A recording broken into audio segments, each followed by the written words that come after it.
اعوذ باللہ من الشیطان الرجیم بسم اللہ الرحمن الرحیم السلام علیکم ورحمۃ اللہ وبرکاتہ الحمدللہ بنعمتہ تتم الصالحات لا حول ولا قوۃ الا باللہ نحمدہ ونصلی علی رسولہ الکریم اما بعد فاعوذ باللہ من الشیطان الرجیم رب اشرح لی صدری ویسر لی امری واحلل عقدۃ من لسانی یفقہوا قولی ربی یسر ولا تعسر وتمم بالخیر۔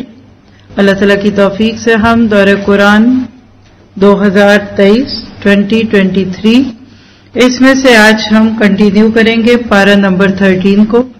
الحمدللہ ہم قرآن پاک کے اس ہائٹ پہ پہنچے ہوئے جو کسی بھی چیز کی ٹاپ ہوتی ہے۔ کبھی بھی کسی پہاڑی علاقے میں گئے ہوں تو آپ اس مثال کو بڑی اچھی طرح سے سمجھ سکتے ہیں کہ جب آپ چڑھائی پہ چڑھ رہے ہوتے ہیں، لائیے کوئی امیجنیشن میں مریض، سوات، کلا، ایشو، کوئی بھی جگہ سوچیے، اور کوئی نہیں ہے تو کراچی میں بھی تو ایک چھوٹا سا ہل پارک ہے نا۔ اچھا، اب آپ جب ہل پارک پہ جائیں گے تو یوں جاتے ہیں نا، یوں سانس پھولتا ہے نا، اور اسپیشلی اگر عادت بھی نہ ہو، اور معاف کیجیے گا ہمارے کلچر میں بالکل واک کی عادت نہیں ہے، ٹھیک ہے۔ اب کیا ہوتا ہے، سانس پھولتا ہے، وقت گزر رہا ہے جلدی جلدی، جہاں ٹاپ پہ آتے ہیں تو کیا ہوتا ہے، تھوڑی سٹیبلٹی آتی ہے، وہ تھوڑا سا سکون آ جاتا ہے، چلو ہم باہر ہو گیا سانس، اور پھر جب واپس جانا ہے نا تو لڑکتا ہے۔ ہم اس وقت قرآن کے یہ 13 پارے کر کر کے نا یہاں آ چکے ہیں۔ اب یہ 13، 14، 15، یعنی وہ جیسے کمر کے بیچ میں اب کہہ لیں کہ بدر صرف 14ویں کے چاند کو نہیں کہتے، 13ویں اور ادھر سے 15ویں کو بھی کہتے ہیں، جیسے یام 20، 13، 14، 15 کے جو ہم روزے رکھتے ہیں نا، اس کی طرف دیکھیے اشارہ۔ تو یہ جو پارے ہیں نا اس وقت جس پہ واقعی ہمارا بہت وقت بھی لگ رہا ہے، یہ ہے اصل میں وہ ہائپ، چوٹی، ذروہ، سنام، کئی نام ہے۔ قرآن کے اس حصے تک پہنچتے وقت آپ لوگ اپنی منزل چوز کر چکے ہیں، پکی بات ہے۔ ابھی آپ کو نہیں پتا لیکن ہوگا۔ اب اس کے بعد جو ہم نے ایسا نیچے جانا نا، پتہ بھی نہیں چلنا۔ آپ کو ان 15 دنوں کا پتہ لگا تو اگلے تو ایسے پھسلیں گے نا کہ آپ سوچ بھی نہیں سکتے۔ کرنا کیا کہ خود کو تھام کے رکھیے اور دعا کیجئے کہ اللہ یہ سال کے بہترین دن اور یہ بہترین قرآن تیرے نبی پہ جو اترا، مجھے اس کو پڑھنے کے بعد سکیٹرڈ نہیں کرنا، لاس نہیں کرنا۔ اب دیکھیے کہ پورا نیویگیٹر آپ کے ہاتھ میں ہو اور آپ پھر بھٹک جائیں، پھر تو اللہ کے نبی کی حدیث ہے نا کہ وہی بھٹکے گا جس کا ارادہ ہے بھٹکنے کا۔ قرآن جن لوگوں کے ہاتھ میں ایک نیویگیٹر کے صورت میں، اگر اس کو پڑھ کے بھی مجھے آپ کو ہدایت نہ ملی تو کیا بنے گا؟ اللہ سے دعا کرتے ہیں کہ ہمیں ہدایت وہ دے کہ جس کی ہمیں واقعی ضرورت ہے۔ لیکن بات پتہ کہ ہمیں ڈر بڑا ویسے لگتا ہے، God give me guidance but not soon, اللہ مجھے ہدایت تو دے لیکن ابھی نہ دینا۔ تو یہ رویہ نہیں کرنا ہم نے اختیار۔ ہم نے کون سا رویہ اختیار کرنا ہے کہ جس کے بعد ہماری ہدایت واقعی ایسی خوبصورت ہدایت بن جائے جو ہمارے دل کی پکار اور ہمارے زبان کی پکار ہو۔ آج ہم انشاءاللہ تعالی اپنے اس حصے میں سورۃ ابراہیم اور اس سے آنورڈ آگے چل کر دیکھیں گے کچھ چیزوں کے۔ سورۃ رات کو کنٹینیو کریں گے، آیت نمبر 19 سے رکوع نمبر 9 ہے، آیت 19 to 26۔ ٹاپک ہے اہل حق، یعنی جو لوگ نفع مند ہوتے ہیں نا، جو لوگوں کو فائدہ دیتے ہیں، ان کی صفات کیا ہیں اور منکرین حق کا انجام کیا ہوگا۔ افمن یعلم انما انزل الیک، ایک سوال سے بات شروع ہو رہی ہے، کیا وہ شخص جو یہ علم رکھتا ہے کہ آپ کی طرف آپ کے رب کی جانب سے جو اتارا گیا ہے وہ حق ہے، اس شخص جیسا ہو سکتا ہے جو اندھا ہو؟ نصیحت وہی قبول کرتے ہیں جو عقل مند ہوں۔ کیا آپ اور میں اس وقت تک اس بات کے گواہ نہیں بن گئے کہ اللہ نے جو نازل کیا حق ہے؟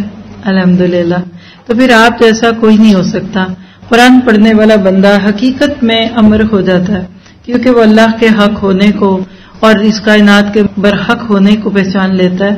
اسی لیے فرمایا جو اللہ کے عہد و پیمان کو پورا کرتے ہیں، قول و اقرار کو توڑتے نہیں، اور اللہ نے جن چیزوں کو جوڑنے کا حکم دیا وہ اس کو جوڑتے ہیں، اور وہ اپنے پروردگار سے ڈرتے ہیں اور حساب کی سختی کا اندیشہ رکھتے ہیں، اور وہ اپنے رب کی رضامندی کی طلب کے لیے صبر کرتے ہیں۔ سب سے مشکل صبر سے آتا ہے، جلدی نہیں آتا۔ صبر صبر سے آتا ہے، اور خاص طور پر وہ صبر جو اللہ کے لیے کیا جائے، اللہ کے رستوں میں کیا جائے، اور نمازوں کو برقرار قائم رکھتے ہیں، اور جو کچھ ہم نے ان کو دے رکھا ہے اسے چھپے کھلے خرچ کرتے ہیں، اور برائی کو بھی بھلائی سے ٹالتے ہیں، ان ہی کے لیے آخرت کا گھر ہے، ہمیشہ رہنے کے باغات، جہاں یہ خود بھی جائیں گے اور ان کے باپ دادوں اور بیوی اور اولادوں میں سے بھی جو نیکوکار ہوں گے۔ ان کے پاس فرشتے ہر دروازے سے آئیں گے، کہیں گے کہ تم پر سلامتی ہو، صبر کے بدلے کیا ہی اچھا بدلہ ہے اس دار آخرت کا۔ اور جو اللہ کے عہد کو اس کی مضبوطی کے بعد توڑ دیتے ہیں، اور جن چیزوں کو جوڑنے کا حکم اللہ نے دیا انہیں توڑ دیتے ہیں اور زمین میں فساد پھیلاتے ہیں، ان کے لیے لعنتیں ہیں اور ان کے لیے برا گھر ہے۔ اللہ تعالیٰ جس کی روزی چاہتا ہے بڑھاتا ہے اور گھٹاتا ہے۔ یہ تو دنیا کی زندگی میں مست ہو گئے، حالانکہ دنیا آخرت کے مقابلے میں نہایت حقیر پونجی ہے۔ یعنی آپ کہہ سکتے ہیں کہ ڈوز اینڈ ڈونٹ سے بھرا ہوا رکھو۔ ذرا سا اس حصے میں آیت 20 سے 22 میں صحابہ کرام کے اوصاف حمیدہ نوٹ کیجئے، جن کو یہاں اولو الالباب کہا گیا، لب والے۔ آپ کہتے ہیں لب کس کو کہتے ہیں؟ بھیجے کو۔ مغز نہیں بھیجا، وہ اندر ایک تھوڑا سا حصہ جو پکا کر کھا لیا جاتا ہے نا، بالکل اللہ تعالیٰ نے یہاں ان لوگوں کا تعارف کروا دیا آپ کے مجھ سے جن کو اولو الالباب کہتے ہیں۔ اور نوٹ کیجئے گا کہ دو قسم کے لوگ ہیں دنیا میں، ایک وہ جن کو اللہ نے عقل دی اور انہوں نے اس عقل کو استعمال کیا، پھر سوچا اور حقیقت تک پہنچ گئے، اور بالآخر ایک یقینی فیصلے تک پہنچ گئے، اور وہ کہے کہ ہم اس دنیا میں آزاد نہیں ہیں، ہم کسی کے بھیجے ہوئے ہیں۔ اور اس کے ساتھ پھر انہوں نے اپنے ارادے اچھے کیے، شعور کی زندگی بسر کی اور اللہ کے لیے اپنے آپ کو کھپا دیا۔ دوسری قسم کے وہ لوگ ہیں، عقل ان کے پاس بھی بہت ہے لیکن عقل سلیم نہیں، عیار ہوشیار ہے۔ ایک لیکچر ہے بہت پہلے کا دیا ہوا جس میں تزکیہ نفس میں ہم نے بات کی تھی کہ خواہش سے ارادے تک، اس کے اندر ایک مثال دی تھی کہ کچھ لوگوں کی عقل بڑی ہوشیار ہوتی ہے، شاطر، چلاق، ایکسٹرا سمارٹ، ایکسٹرا اپنے آپ کو زیادہ پیش کرتے ہیں۔ یہ وہ لوگ ہیں جو اپنی ساری سکلز یوز تو بہت اچھی کرتے ہیں بٹ غلط چیزوں میں، اور اس کی بنیاد پہ آج دیکھیے دنیا نے کفر اور فسق اور فحش کو کہاں تک پہنچا دیا۔ تو دوسری قسم کے وہ لوگ جو روایات اور تقلید کے پھندوں میں پھنسے ہوتے ہیں، یہ اللہ کو دلائل کی روشنی میں نہیں دیکھتے، خاندانی روایات کی روشنی میں دیکھتے ہیں، وہ بھیڑ چال چلتے ہیں۔ مکہ والے کچھ ایسے ہی تھے۔ اس کے برعکس صحابہ کرام وہ لوگ تھے کہ جنہوں نے اپنی عقل سے سوچا، اپنے دل دماغ سے سوچا۔ آپ اور میں بہت ساری چیزوں میں آزاد ہیں آج بھی۔ آپ کو میں آج ایک چھوٹا سا کام دوں، پچھلا سارا علم جو آج تک ماشاءاللہ ماشاءاللہ اللہ آپ کو نصیب کرے، تبارک اللہ، اس کو ایک سائڈ پہ رکھیے۔ پیدا ہو کر جس گھر میں اب بڑے ہوئے، جو ماں باپ کا ماحول تھا، وہ سب اسکول، قاری صاحب، محافظہ آنٹی، انکپا جی جنہوں نے آپ کو پڑھایا، پھر ہوتے ہوتے آپ نے کتنا علم لیا، معاشرے سے لیا، خاندان سے لیا، ارد گرد سے لیا، ایک طرف ڈال دیجئے تھوڑی دیر کے لیے، جسٹ لیو اٹ بیہائنڈ، اور اس قرآن کو جس کو آپ اس وقت پڑھ رہے ہیں، اس کے گلاسز کے ذریعے سے اپنے اوپر ایک نظر ڈالیں۔ آپ کا دل اگر حق بات کا محافظ بن گیا نا تو آپ کو اولو الالباب بننا سکھائے گا۔ پھر آپ وہ نہیں کریں گے جو سب کرتے ہیں، پھر آپ روایت کے مقلد نہیں ہوں گے۔ آپ حق اور باطل کو نہ صرف یہ کہ سن گلاسز کے نام پہ بلو، گرین، براؤن کلر کے گلاسز سے دیکھیں گے، بلکہ آپ بالکل ٹرانسپیرنٹ وہ آئی سائٹ جو اللہ نے آپ کو دی ہے اس سے پہچانیں گے، تو آپ کا دل گواہی دے گا کہ یہ ساری باتیں جو اس وقت معیار پڑھ رہے ہیں ان کو اپنانے کی کتنی ضرورت ہے۔ آپ دیکھیے کچھ لوگ قرآن بھی پڑھتے ہیں لیکن گلاسز براؤن لگا لیتے ہیں۔ آپ امیجنیشن میں لائیں نا، باہر بڑی دھوپ ہے، سورج چمک رہا ہے اور کسی نے گرین کلر کے گلاسز لگائے ہیں، وہ کہے گا کوئی بھی سورج نہیں ہے، باہر تو سبزہ ہے۔ تو سارے گلاسز کو اتارنے والے کو اولو الالباب کہتے ہیں۔ صحابہ کرام کی یہ جو خوبیاں ہم پڑھ رہے ہیں، اور خاص طور پہ آپ اس بارے میں کیا پڑھ رہے ہیں ٹاپک، درخت کی طرح بڑھے تھے نا، یاد رکھیے زندگی میں گرو وہی کرے گا جو اپنی عقل اپنے دماغ کے ساتھ چلے گا۔ ہم ادھر جا رہے ہوتے ہیں، لوگ کہتے ہیں ادھر نہیں ادھر چلو، ادھر چیز اچھی ہے، ہم ادھر چل پڑتے ہیں، ادھر نہیں چلو، اور سارا دن گھوم کے پہ کہتے ہیں مجھے نہیں سمجھ آ رہا کیا لینا، میں پھر جاؤں گی۔ کبھی شاپنگ کرنے کے لیے 3-4 لوگ مل کے کبھی نہ جائیں، کچھ نہیں لے کے آئیں گے، آپ لینے لگیں گے دوسرے کے اچھا نہیں، اچھا پھر اور سوچ لیں، اچھا تم کیا کہتی، ایک ایک ہی بہت اچھا، تو تیسری نہیں چھوڑ دو، جہاں 5-6 لوگ مل کے شاپنگ کے لیے گئے وہاں ونڈو واچنگ ہوئی. آپ اکیلے جاتے ہیں, سوچتے ہیں, آپ کہتے ہیں مجھے کیا اچھا لگتا ہے, مجھے کیا سجے گا, مجھے ضرورت کیا ہے, اچھا کون سا رنگ میرے پاس ہے, اچھا کس قسم کا میٹیریل میری طبیعت سے میچ کرتا ہے, بس چپکے سے ایک ہی لے کے آئیں گے, چلے آئیں گے. یہ جو ہم ہدایت کے بازار سے جا کر ٹوکری میں باسکٹ اور ٹرالیاں بھرتے ہیں نا, اینڈ پہ آدھی چیزیں بیکار ہوتی ہیں اور گھر میں اسٹور میں پڑی رہتی ہیں, اور یہ سستا مل رہا تھا لے لیا, یہ بائی 1 get 3 فری تھا تو لے لیا, یہ 70% آف پہ تھا. غلط کرتے ہیں. دیکھیے تھوڑا اور ستھرا اور سیدھا سادہ درخت ایسے ہی اگتا ہے. سب جڑی بوٹیاں بھی بیکار ہو جاتی ہیں. جب ایک درخت اگنے لگ جاتا ہے نا تو ساری انرجی درخت کھینچ لیتا ہے, زمین کی, مٹی کی, کھاد کی, پانی کی. آپ دیکھیں گے درختوں کے نیچے کوئی نہیں جڑی بوٹیاں ہوتی. جڑی بوٹیاں کہاں ہوتی ہیں؟ جہاں جھاڑ جھنکار ہے. تو جو بندہ اپنے دماغ سے معاشرے میں چل رہا ہے, سب یہ اب اس کا رواج ہے, اب ان کا آن ہے, یہ ان ہے, یہ بہت پاپولر ہے, یہ بہت ہٹ ہے, یہ لے لوں وہ لے لوں. تو جو لوگ حق کی دعوت پہ چل رہے ہوتے ہیں نا, ان میں سے جو عقل پہ چلتے ہیں وہ تو لے لیتے ہیں, اور جو ادھر ادھر ہوتے ہیں وہ بالکل بیکار ہے. پھر آپ دیکھیں کہ اس حصے میں صحابہ کرام کی جو خوبیاں آپ اپنے سامنے دیکھ رہے ہیں وہ کیا تھیں. اگر آپ صحابہ کرام کو جیسے ہینگ مین کی طرح, میں نہیں کہتی کہ آپ تصویر بنائیں, اجازت نہیں ہے تصویریں بنانے کی نا فیسز کو, اب ایک ہینگ مین بنا کر اگر دیکھیں, عہدوں کو برا کرنے والے, اللہ کے احکام اوامر اور نواہی یعنی ڈوز اینڈ ڈونٹس پہ عمل کرنے والے, قرابت داروں سے صلہ رحمی کرنے والے اور اللہ کا خوف رکھنے والے, کھلے چھپے خرچ کرنے والے, معتدل رویوں کو اپنانے والے اور برائی کو بھلائی سے دور کرنے والے. کیا یہ کوئی بڑے عقل مند لوگ دکھتے ہیں؟ لوگ کہیں گے اسمارٹ تو نہیں ہے. اسمارٹ پتہ کون ہے؟ جو 2 جمع 2 2 نہیں, 2 کو 2 کہہ کے 4 نہیں بلکہ 22 کہتا ہے. معاشرہ آپ کو ایول جینیس بناتا ہے. ایول جینیس سمجھتے ہیں نا, جینیس ہے عقل مند لیکن برے رنگ میں ہے. صحابہ کرام نے اپنی ساری انٹیلیجنس, دیکھیے 4-6 چیزوں کا مجموعہ ہوں میں بھی اور آپ بھی. آف کورس ایک سکلز, عقل سے لے کے بولنا, سننا, بیٹھنا, لکھنا, کرنا. دوسری چیز منی, اس میں مال, گھر, زیور, سونا, چاندی, ABC/DC. تیسری چیز اولاد یعنی ہماری فیملیز, بچے, شوہر, ماں باپ, اور دوسرا, اور 4th تھنگ میں مسلینیس لگا لیجئے. ہم سب کے یہ 4 ہی چیزیں ہیں. کسی کی ایک زیادہ ہے, دوسری کم, دوسری کی کم, تیسری زیادہ, کسی کے پاس سب کچھ زیادہ, کسی کے پاس سب کچھ کم. ان 4 چیزوں کا دا بیسٹ یوٹیلائزیشن صحابہ نے کیا. کیوں؟ آج 2023 ہے, اگر آپ عیسوی کیلنڈر کی بجائے اگر ہجری کیلنڈر دیکھیں تو 1400 پلس 1450 سال ہو گئے. قبروں میں AC بھی لگے ہوئے ہیں, ہیٹر بھی لگے ہوئے ہیں, کارپیٹ بھی ہیں, اور صبح شام ان کے اوپر سلامتی کی دعائیں نہیں ہو رہی. تھوڑی سی متا دے کر بہت بڑا فائدہ لے لیا.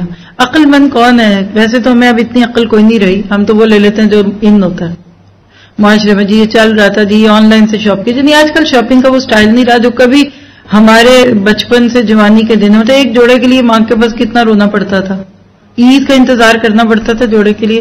آج کے انمیرڈ بچی کے لیے کوئی حد ہے نہیں ہے نا, اس موضوع کو ایک سائڈ پہ کیجیے. لیکن حقیقت یہ ہے کہ آج ہمارے لیے ہر چیز میں ابنڈنس ہے. Too much too much too much. پہلے کپڑے کو پابند لگا لیتے تھے, کہتے تھے روٹھے کو مناؤ نا اور پھٹے کو سیو نا تو گزارا نہیں ہوتا. آج کی بیٹیاں کہیں گے لو میں کیوں پھٹا پہنوں, یہ نہیں پہننا, یہ نہیں پہننا, یہ آپ لے لیں, یہ نہیں کرنا. شادی کے بعد جو دلہنوں کے اتنے اچھے سے جوڑے بنتے ہیں نا, اور وہ بیچاری ساسوں نے جو ارمان نکالے بری کی صورت میں, بہت کم بچیاں پہنتی ہیں. یہ نہیں پہننا, یہ ماں کو دے دیا, یہ اس کو دے دیا, مجھے نہیں کرنا. اب آپ اپنے اوپر لیجیے ان ساری باتوں کو. آپ کو اللہ نے پیدا کیا, سب کچھ دیا, اپنے اوپر لیجیے. میں تو کہوں گی جو مجھے دیا کسی کو بھی نہیں دیا. I am the happiest woman. آپ سب بھی اپنے آپ کو یہی کہیں, اور آپ کو لگتا نہیں ہے کتنا سکون, کتنا اطمینان. تو جب اللہ نے آپ کو سب کچھ دیا تو آپ اپنا کچھ بھی نہیں اللہ کو دیں گے یا سب کچھ دیں گے؟ یہ جتنے تجربات ہیں اس میں آپ دیکھیں کتنا کچھ ہے. رشتوں سے بھی جوڑنا کوئی آسان ہے؟ یہ جو صبر ہے نا, یہ دنیا میں جینا آسان نہیں ہے. لوگ کہتے ہیں سسرال میں رہنا آسان نہیں, شادی کے بعد کی زندگی مشکل ہے. کوئی کہتا ہے شوہر کے ساتھ صبر سے جیا جاتا ہے, کوئی کہتا ہے بھئی بیوی کو خوش رکھنا آسان نہیں ہے. اللہ کیا کہتے ہیں؟ ہاں صبر کی وہ خوبصورت قسم ہے. وش کہ میں آپ کو صرف یہی آیتیں پڑھاتی کسی موقع پہ, بس اتنی بیوٹیفل پیکج. لیکن والذین صبروا ابتغاء وجہ ربہم، صبر وہ نہیں ہے سب کو سنا رہے ہو، رو رہے ہو، دو رہے ہو، ہائے کیا بتاؤں یہ وہ. صبر یہ ہے مسلسل صبر، نفس کے محرکات پہ صبر، مفادات کے ضائع ہونے کے مقابلے میں صبر، ماحول کے دباؤ میں صبر. 3 باتیں میں بول دوں پھر. کون سا صبر؟ یہ سارا کچھ جو اللہ آپ سے کہہ رہا ہے کہ اللہ کے لیے صبر کیا ہے، آپ کا نفس آپ کو ٹیمپٹ کرتا ہے. وما ابرئ نفسی میں پڑھ لیا آپ نے. اب آپ اپنے نفس کے اندر جو اٹھنے والی باطل چیزیں ہیں نا، کبھی آپ کو کسی پہ غصہ آ رہا ہے آپ کہتے ہیں نہیں لوجہ ربی، صبر کرنا ہے. کہیں کو آپ کا دل دکھاتا ہے، کہیں آپ کا دل غلط چیز پہ آ رہا ہے، صبر. نفس کو دبائیے، جیسے آٹا گوندتے ہیں نا ایسے نفس کو روز گوندا کریں خوب اچھی طرح، انلیس کہ یہ بالکل نرم نہ ہو جائے. پھر آپ کے فائدے ہیں، کہیں آپ اللہ کی بات مانیں گے فائدے تو جائیں گے. دیکھیے نا ایک حرام کمائی چھوڑنے والے کا کچھ ظاہری فائدہ تو جا رہا ہے، لیکن اس کو پتہ ہی نہیں ہے کہ جو میں نے غلط چھوڑنا ہے اس کے مقابلے میں اللہ نے اس سے کئی گنا مجھے اچھا دے دینا ہے نا. تو صبر ہوا نا. ماحول کا دباؤ ہے، آپ کہتے ہیں میں ادھر چل رہی، ماحول کہتے تم کدھر چلی ہو. یاد رکھیے ایک مومن جنت کی خاطر ان تمام چیزوں پہ صبر کرتا ہی جاتا ہے، اور صبر ہے جنت کی قیمت. اور یہ قیمت ادا کیے بغیر وہموں کی جنت مل سکتی ہے، خواہشوں کی جنت مل سکتی ہے، اللہ کی وہ ابدی جنت کسی کو نہیں مل سکتی جس کا وعدہ اس نے ان آیات میں بھی آپ سے کیا. اور آپ دیکھ رہے کہ ان آیات میں بار بار عہد کی بات ہے. عہد فطرت میں ایک انسان بندھا ہوا ہے اللہ سے، اور دوسرا عہد ہے انسانوں سے. ہمارے ساتھ اللہ نے کوئی ایگریمنٹ سائن نہیں کروایا تھا کہ اپنے پیرنٹس کی بات مانو گے.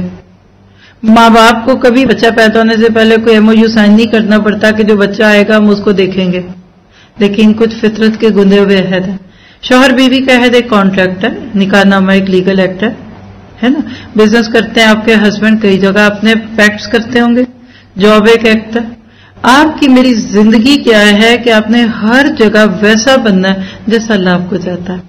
پھر دیکھیے آپ کو کیا ملتا ہے. اور آج امت مسلمہ صرف ان چند آیتوں پہ پوری اتر جائے، ساری دنیا میں لوگ ان کو کال کریں کہ آؤ اور ہمیں یہ دین سکھاؤ. آپ اور میں آج لفظوں سے زیادہ نہیں سکھا سکے. اللہ کرے کہ ہم صحابہ کی طرح عمل سے سکھانے والے بن جائیں. اور ان ساری باتوں کو سنتے وقت اب اپنے لیے نوٹ کریں گے ہم کچھ چیزیں کہ جو دل کی گہرائی سے اللہ سے دعا کرتے ہوئے ہم نے اپنانی ہے. نمبر 1، پختہ عہد کو نہیں توڑنا. Don't break the promises. پھر اللہ کے عہد کو نہیں توڑنا. لا الہ الا اللہ کا عہد کر کے اپنی زندگی کو دوسری چیزوں سے بے نیاز کر لیجئے. پھر اللہ کے حکم کے مطابق تعلقات کو جوڑیے. اپنی فیملی کا کوئی ایک بندہ ایسا سوچیے جو آپ کو اچھا نہیں لگتا، شاید ہو. آج جا کر اس کو کال کریں، گفٹ بھیجیں، کھانا بھیجیں، اگر شہر میں رہتے افطاری بھیجیں، اس کو بلا لیں عید کی دعوت میں، اس کو بلا لیں چاند رات میں، اس کو کسی بھی طرح بلا لیں اور کہنا ہے اللہ یہ تیری رضا کا صبر ہے. پھر دیکھیے کیا ہوتا ہے. اتنا اللہ آپ کو نوازے گا کہ آپ اس کو سمیٹ نہیں سکیں گے. پھر سب سے بڑی بات بھلائی سے برائی کو دفع کرنا ہے. سوچیے ذرا، کسی نے آپ سے برا کیا؟ کبھی نہ کبھی تو کیا ہی ہوگا نا، دھوکہ دیا ہوگا، کچھ 420 کی ہوگی. آج آپ اس کے ساتھ جا کے بھلائی کریں. اللہ اکبر. پھر پوشیدہ اور اعلانیہ خرچ کریں. 10 روپے آج چھپا کے خرچ کر دیں اور 10 روپے دکھا کے خرچ کر دیں، عمل ہو جائے گا. ہماری ایک ٹیچر تھی، اللہ ان کو زندگی دے، بہت نائس. وہ کہا کرتی تھی کہ جتنا بھی قرآن پڑھو نا اس پہ فوراً عمل کیا کرو. اور اس پہ وہ مثال دیتی تھی، صدقے کی آیت آئی نا تو 50 پیسے ڈال دو کہیں بھی، نہ زیادہ ڈالو، جو ہے اس سے تمہیں عمل کی عادت پڑے گی. پھر اس کے بعد برے حساب کا خوف رکھنا ہے، اور اللہ تعالیٰ آپ کو مجھے اس کی توفیق دے. آگے ہے رکوع نمبر 10 27 سے 31. ٹاپک ہے دعوت حق کسی معجزے کی محتاج نہیں ہے. یعنی حق کو اتنا ایڈورٹائز کرنے کی ضرورت کوئی نہیں ہوتی. حق تو خود اپنی ایڈورٹائزمنٹ خود ہوتا ہے، ورڈ بائی ماؤتھ ہوتا ہے. جس نے ایک دفعہ سن لیا وہ آ جاتا ہے، جس نے ایک دفعہ بتا دیا وہ آئے گا. تو یہاں یہی بات ہے کہ لوگ تو نعرے لگا لگا کے سلوگن دے دے کے بلائیں، اور حق کو صرف سیدھی صاف ستھری آواز میں کیا کہنا پڑتا ہے. آئیے دیکھتے ہیں. وَيَقُولُ الَّذِينَ كَفَرُوا. کافر کہتے ہیں کہ اس پر کوئی نشانی یا معجزہ کیوں نازل نہ کیا گیا. جواب دیجئے کہ اللہ ہی جسے گمراہ کرنا چاہے اس کو کر دیتا ہے، اور جو اس کی طرف جھکے اسے راستہ دکھا دیتا ہے. دعا کرے اللہ بھی جھکا دے، پھر ہمیں راستے بھی دکھا دے. جو لوگ ایمان لائے ان کے دل اللہ کے ذکر سے اطمینان حاصل کرتے ہیں. یاد رکھو کہ اللہ کے ذکر سے ہی دلوں کو تسلی حاصل ہوتی ہے. جو لوگ ایمان لائے اور جنہوں نے نیک کام بھی کیے ان کے لیے خوشحالی ہے اور بہترین ٹھکانہ ہے. اسی طرح ہم نے آپ کو اس امت میں بھیجا جس سے پہلے بہت سی امتیں گزر چکی ہیں. کیا آپ انہیں ہماری طرف سے جو وحی اتری ہے پڑھ کر سنائیے. یہ اللہ رحمان کے منکر ہیں. آپ کہہ دیجئے کہ میرا پالنے والا تو وہی ہے، اس کے سوا در حقیقت کوئی بھی لائق عبادت نہیں. اسی کے اوپر میرا بھروسہ ہے اور اسی کی جانب میرا رجوع ہے. اگر بالفرض قرآن یعنی کسی بھی آسمانی کتاب کے ذریعے پہاڑ چلا دیے جاتے یا زمین ٹکڑے ٹکڑے کر دی جاتی یا مردوں سے باتیں کرا دی جاتی پھر بھی وہ ایمان نہ لاتے. کچھ لوگوں کو پیار سے بلائیں نہیں مانتے، غصے سے بلائیں نہیں مانتے، ڈراوا دیں نہیں مانتے، دھمکیاں دیں نہیں مانتے. اللہ کہتا ہے آپ ان کو چھوڑ دیجئے. بہت ہیں ابھی دنیا میں جو اس دعوت کے منتظر ہیں، تو یہاں ان کے نخرے جو تھے نا، اللہ کہتا ہے زیادہ نخرے دیکھنا چھوڑ دو. وجہ بات یہ ہے کہ سب کام اللہ کے ہاتھ میں ہے. کیا ایمان والوں کو اس بات پر دل جمعی نہیں؟ یعنی کہ آپ کا دل اس پہ نہیں جمع ہوا، ٹھکا ہوا نہیں کیا کہ اگر اللہ چاہے تو تمام لوگوں کو ہدایت دے دے. کفار کو تو ان کے کفر کے بدلے ہمیشہ ہی کچھ سخت سزا پہنچتی رہے گی یا ان کے مکانوں کے قریب نازل ہوتی رہے گی یہاں تک کہ وعدہ الہیہ پہنچے. یقیناً اللہ تعالیٰ وعدہ خلافی نہیں کرتا. جب بندہ خود ہدایت پہ آتا ہے نا تو اس کا دل کرتا ہے کہ سب ہدایت پہ آ جائے. یہ کیسی تڑپ ہے. سب سے پہلے بندے کو اپنی فکر لگتی ہے، کو انفسکم. پھر آپ قرآن کی محفل میں آ کے بیٹھتے ہیں، پھر آپ کہتے ہیں ہاں یہ بھی غلط، یہ بھی غلط، یہ بھی خراب، یہ بھی خراب. چلیں بھائی میں اپنی اصلاح کروں گی. ٹھیک ہے، اب آپ اپنی اصلاح میں آ گئے، اب آپ بہتر ہو گئے. امیجنیشن میں لائیے. میں ایک مثال دیتی ہوں، عورتوں کو ایسی مثالیں بڑا فائدہ دیتی ہیں. آپ اپنا چہرہ آئینے میں دیکھتی ہیں، پمپلز بھی ہیں، کچھ انوانٹیڈ ہیئرز بھی ہیں، سکن پہ کچھ ٹیننگ بھی ہے، جھریاں بھی بڑی ہیں. اب آپ کہتے ہیں یہ کیا ہو گیا، میرے چہرے پہ اتنے داغ اور دھبے ہیں. چلو جی کسی ڈرماٹولوجسٹ کے پاس جاتے ہیں، پوچھو بھائی، گوگل کرو، پتا چلو جی کون ہے شہر میں سب سے اچھی ڈرماٹولوجسٹ. پہنچ گئے ادھر. اب آپ نے ایک ایک کر کے اپنے روگ اس کے سامنے رکھے. اس نے کہا نو پرابلم ایٹ آل، یہ دیکھیے ابھی کرتے ہیں آپ کے علاج. وہ آپ کا لیزر کرتی ہیں، کچھ بال نہیں ہوتے تو اس کو الیکٹرالسس سے نکالتی ہیں، وہ آپ کا کر دیتے ہیں فیشیل، ہائیڈرا فیشیل کرا دیں. اچھا یہ بھی کر لیں. 4 دن 10 دن 20 دن میں دوستیں کہتی ہیں آپ کو کیا ہوا ہے، کرتی کیا ہو. اب آپ کہتی اس کو تو نہیں بتانا، بس دنیا میں ہی سب سے خوبصورت رہوں. اب آپ نہیں قدرتی حسن ہے، میک اپ تو میں کرتی نہیں، یہ تو میرے اوپر بس اللہ کا نور برس رہا ہے.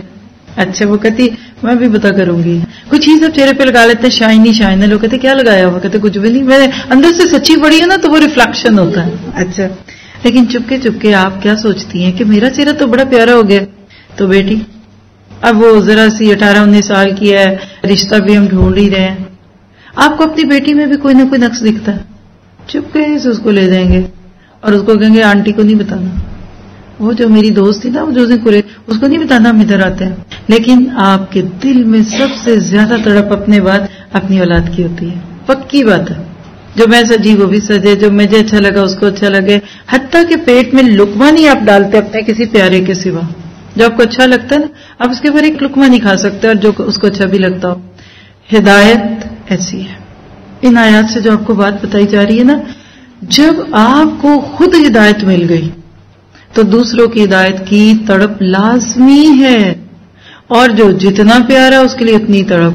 اور ایک جملہ لکھ لیں، اس سال بھی چلے جانے دیجئے جیمز میں، کہ دوسروں کی ہدایت کی فکر نہ ہونا اس بات کی دلیل ہے کہ ابھی اپنی ہدایت بھی پوری نہیں ہے. پھر اب یہ نہیں کہتے کتنوں کو فائدہ ہو رہا ہے، پھر اب یہ دیکھتے کن کو ضرورت ہے اور ان کو فائدہ نہیں ہو رہا اور وہ لے نہیں رہے. بچے کو دودھ کی طلب ہے، ڈاکٹر کہتے اس کو دودھ دیجیے ورنہ اس کی ہڈیاں کمزور ہو جائیں گی. اور بچہ ہے کہ جب سے اس نے فیڈر چھوڑ دیا دودھ ہی نہیں پی رہا. اب ماں کیا کرتی ہے، دودھ میں چاکلیٹ. بیٹا چاکلیٹ مل میں پیو گے، اچھا اس کو آئس کریم دلا دو، کچھ دودھ تو اس کے اندر جائے. ڈیزرٹ کھلا, چلو چاکلیٹ میں بھی کچھ دودھ ہی ہوتا ہے, جو اس کو چاکلیٹس دلاؤ. بہانے بہانے چھپا چھپا کے آپ کہیں کھانوں میں دودھ ڈالیں گے, آپ اس کو دودھ پلا دیں گے. بس یہ کیجیے. آپ کے پیاروں کو ہدایت نہیں اچھی لگ رہی, پھیکی ہے نا, تھوڑی سی چینی ڈال دیں, ان کی من پسند چیز ڈال دیں. وہ ایک ماں تھی نا, تو بچے کو دوا کھلا رہی تھی, تو بچہ دوا کھا نہیں رہا. اب جو بچہ دوائی نہیں کھاتا تو ماں نے سوچا اس کو لڈو بڑا پسند ہے, اس نے وہ گولی لڈو کے اندر گھسا کے اس کو دوبارہ گھما کے کہا بیٹا لڈو کھا لو. بیٹے نے ایک نہیں 2-3 لڈو کھا لیے. بعد میں اماں نے پوچھا کہ لڈو کھا لیا آپ نے؟ کہتا جی اماں لڈو تو سارے کھا لیے, وہ اس کے اندر ایک گٹھلی تھی وہ نکال کے پھینک دی. شروع میں ایسے ہی کریں گے آپ کے پیارے, بلیو می. رو پڑے اپنے بچوں کے سامنے, شوہر کے ہاتھ پکڑ کے نا, تو جتنا ایکشن دکھا کے جو فلموں میں کبھی دیکھا ہوا نا, میرے سرتاج اور میرے فلاں کہہ کر, ایک دفعہ رو پڑے, میرا آپ کے بغیر دل نہیں لگتا, میں آپ کو اپنے ساتھ جنت میں لے کے جانا چاہتی ہوں, میں نہیں جاؤں گی آپ کے بغیر, اور آپ کی یہ عادت آپ کو جنت میں جانے سے روکے گی. فتوے نہ دیں محبت اور پیار کی بات. کبھی کافی کا کپ لے کے دونوں چلے جائیں کدھر, پیاروں کو رو کے, کبھی ہنس کے, کبھی منا کے, کبھی لاڈ کر کے, ادائیں دکھا کے ایک بار یہ چکھا دیں. پہلی چمچی میرے کہنے پہ لے لو, نہ اچھا لگا تو اگلی چھوڑ دینا. اپنی ہر دوست کو یہ جملہ بولے, ایک دفعہ میرے کہنے پہ, باقی اس کے بعد آپ کے دل کے کہنے پہ, پھر دیکھیے کیا ہوتا ہے. صحابہ کرام نے ہدایت کا یہ سفر تنہا طے نہیں کیا تھا. دیکھیے درخت اکیلا بھی اچھا لگتا ہے, لیکن جو درختوں کی قطار آپ سڑک کے کنارے دیکھتی ہیں, جو کبھی آپ نے منظر دیکھا ہو, پہاڑوں کی آج باتیں ہو رہی ہیں, پہاڑ کی چوٹی کے اوپر درخت ہوتے ہیں. ناروے میں اگر آپ دیکھیں نا, تو ہم سڑکوں پہ جاتے ہیں تو ہمارے ارد گرد کافی پہاڑ ہے, بہت تھیلی ہے وہ. اور اسی طرح یہی منظر آپ کو بہت ساری جگہوں اور پہ بھی دکھتا ہے, کوئی وہاں خاص بات نہیں, ہر جگہ ہو سکتا ہے. لیکن آپ فیل کریں گے کہ ایک قطار میں لگے ہوئے درخت بڑے خوبصورت لگتے ہیں, چوکیدار لگتے ہیں, آرمی لگتی ہے, فوج لگتی ہے, یوں ایک دم. اکیلا بندہ گرو نہیں کرتا. ہم نے ایک تجربہ کیا تھا کچھ سال پہلے, ہیوسٹن میں تھے, تو ایک سونامی آئی تھی, یعنی طوفان آتا ہے ہر سال, وہاں بھی آیا تھا. تو قصہ مختصر, اگلے دن صبح کیا ہوا کہ جب طوفان تھم گیا, چیزیں صحیح ہو گئی, تو نکلے کہ دیکھے باہر کیا. انتہائی عجیب بات جو دیکھی, بڑے بڑے درخت جو اکیلے اکیلے تھے نا, وہ گرے ہوئے تھے, پوری روڈز بلاک ہو گئی. بہت کچھ ہوا تھا, آج سے کافی سال پہلے کی کہانی ہے. لیکن جو چھوٹے چھوٹے ایسے درخت نہیں ہوتے, درخت یا پودے کہہ لیں, اس میں 98% بالکل ٹھیک تھے. پتہ کیا ہوا, ایسے ہوا چلتی ہے نا یوں, تو سارے ایک دوسرے کی سپورٹ پہ یوں ہو جاتے تھے, اور پھر ہوا ادھر تو یوں ہلارے تو آئے, لیکن وہ گرے نہیں. تب میں نے اس دن دل میں نیت کی تھی, اکیلے درخت بننے سے بہت بہتر ہے اپنے ساتھ ٹیم بنا کر چلو. ون مین شو نتھنگ. صحابہ کرام درخت کی طرح اگے تھے, اسی لیے اللہ نے ان کو بہار بھی دی تھی. اور اکیلے درخت نہیں بننا, جھاڑ پھونک نہیں بننا. ایک سڑک کے کنارے لگا ہوا درخت ہے, آنے جانے والوں کے کپڑے پھاڑے گا. اور ایک باغ میں خوبصورتی بھی ہے اور شانت بھی ہے. اللہ سے کہے کہ اللہ مجھے تنہا نہ چھوڑنا. وجلی وزیر من اہلی, آگے ہم پڑھیں گے 16ویں پارے میں. تو یہ دنیا امتحان کی جگہ ہے. ادھر آپ نے اور میں نے رب کو اگر پہچاننا ہے نا, شکل سے نہیں, آنکھ سے نہیں, کھلی آنکھوں سے کوئی رب کو نہیں دیکھ سکتا, مشاہدے کی سطح پہ نہیں دیکھ سکتے. ہاں ایک ہی یاد ہے, اور وہ کیا ہے, الا بذکر اللہ تطمئن القلوب. آپ نے نوٹ کیا کہ مشہور ترین آیت جو ہم میں سے اکثر لوگوں کو زبانی یاد ہے, وہ اس حصے میں ہے. آیت 28 کا لاسٹ دیکھیے, الا بذکر اللہ تطمئن القلوب. خوب جان لو کہ دلوں کو اللہ کی یاد سے سکون ملتا ہے. یاد کیا ہے, یہ ذکر نہیں ہے سبحان اللہ الحمدللہ اللہ اکبر. یاد رکھیے یہ اوراد ہے, یہ ذکر باللسان ہے. اصل ذکر دل میں, ذکر بالقلب, پھر باللسان, پھر بالجوارح. آپ کو اللہ یاد رہے. جب ہم کہتے ہیں نا, آپ کسی کو دیکھے آپ کہتے ہیں ارے میں آپ کو بھی یاد کر رہی تھی. اب یہ تو نہیں کہتے کہ آپ کا تذکرہ ہو رہا تھا, یہ جو تھا نا تذکرہ ہوتا ہے. اب ایک جملہ لکھیے, کوئی تو یاد آتا ہے اور کوئی یاد رہتا ہے. کون سا بہتر ہے؟ لوگ کہتے ہیں مجھے یاد کیا تھا, وہ کہتے ہیں آپ کو بھولا ہی نہیں. اللہ کو بھولنا نہیں ہے. یہ نہیں کہ رمضان میں اللہ یاد آیا ہوا اور عید کے دن بھول گیا, پھر شوال کے 6 روزوں میں یاد آ جائے گا, پھر بعد 24 دن بھول گیا. نہیں, آپ کے دل کی دھڑکنوں میں رب کی یاد ہو. لکھیے وہ کام جو لوگ تسبیح کے دانوں سے لیتے ہیں، مومن اپنے دل کی دھڑکنوں سے لیتا ہے، اور پھر اس کو اللہ تعالیٰ کی ہر بات یاد رہتی ہے.